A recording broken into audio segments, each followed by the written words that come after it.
I brought my stepson here 2 years ago. So we go home, and Jordan is explaining to his father where he went. And he said, I was on a tugboat, I saw a sunken shipwreck, I rode a tandem bicycle, I saw an armored car, rode on a fire hydrant. and my husband looked at me and he's like, where the hell did you take this kid?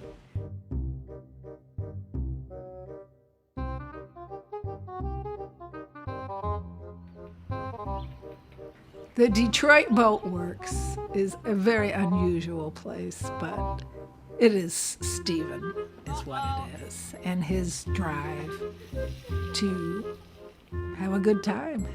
It's very important to him. I know a lot of people come by, how could you have something like this? Why do you have a fire engine? All this stuff, and it's like, it's on my list.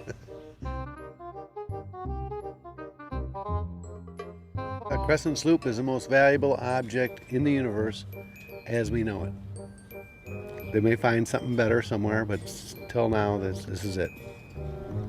They don't call them floating coffins for no reason, those hatch covers. But the design is piss-ass poor. We've got one that's 56 years old that's still seaworthy in the yard. We have the first one that was launched in '53. The year GM came out with the Corvette, they launched maybe the first full keel fiberglass boat, the Crescent.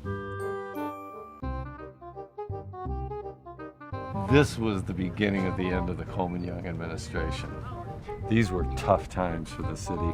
The end of the world's coming! The city was a little angry with me because I was trying to recall Coleman, because he said, if you don't like it, run against me. So I used to run against him all the time. And they said, well, what's your campaign promises? And I said that I will build an aqua car. My only requirement will be that they make it in the city of Detroit. And the idea being that therefore we'd bring jobs to the city of Detroit. It was a lot closer to campaign promise truth than most campaign promise lies were. And it was the day of the election we launched the aqua car.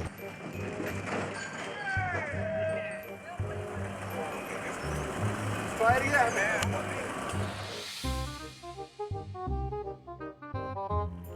I was very glad to have the opportunity to know a goat. But we took him out once to the Caucus Club and the London Chop House and the Sinbads, and we said, goat and tie, right? Some people might say it's unconventional, which it is, but who wants to be average? That's what makes it, I think, really special, is it isn't just one kind or group. It is an eclectic group that has come together. This combination of engineering and imagination that creates this magical combination. I mean, it's basically the last hippie boatyard on the face of the planet, really.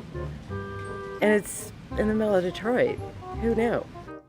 There's an old saying that goes, the difference between a fairy tale and a sea story is this.